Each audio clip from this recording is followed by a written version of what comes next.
Here is a factual, neutral history summary of Salt Lake City. 1847, the first Mormon pioneers, led by Brigham Young, arrived in the Salt Lake Valley on July 24. This location, then part of Mexico, was chosen due to its isolation and perceived suitability for agricultural development despite its arid climate. Young declared, "This is the place." 1847 to 1849, initial efforts focus on establishing irrigation systems and planting crops. The community organizes under a theocratic structure, with the Church of Jesus Christ of Latter-day Saints playing a dominant role in governance and resource allocation. Forts are constructed for protection. The Great Salt Lake City is established. 1849, the Provisional State of Deseret is organized, seeking recognition from the U.S. government. This includes a large territory encompassing present-day Utah, Nevada, and parts of other surrounding states. 1850, the Compromise of 1850 leads to the creation of the Utah Territory. Brigham Young is appointed the first governor by President Millard Fillmore.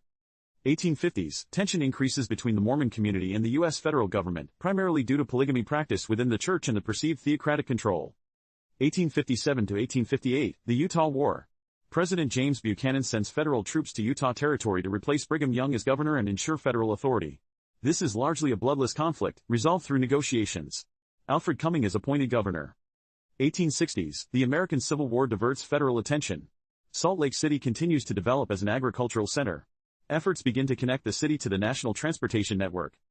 1869, the Transcontinental Railroad is completed at Promontory Summit, Utah, northwest of Salt Lake City. This significantly increases access to the city and facilitates trade and migration.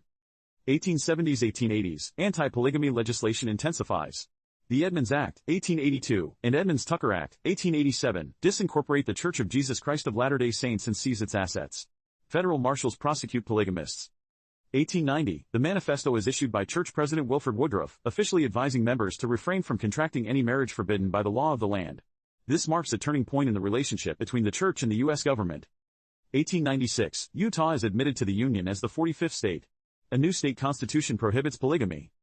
Early 20th century, Salt Lake City experiences economic diversification, moving beyond agriculture.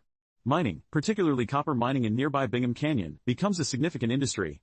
Tourism begins to develop. World War I and interwar period, increased industrial activity related to the war effort. Continued growth in population and infrastructure. The city becomes a regional transportation hub. World War II, Salt Lake City becomes an important military supply and training center. Hill Air Force Base, north.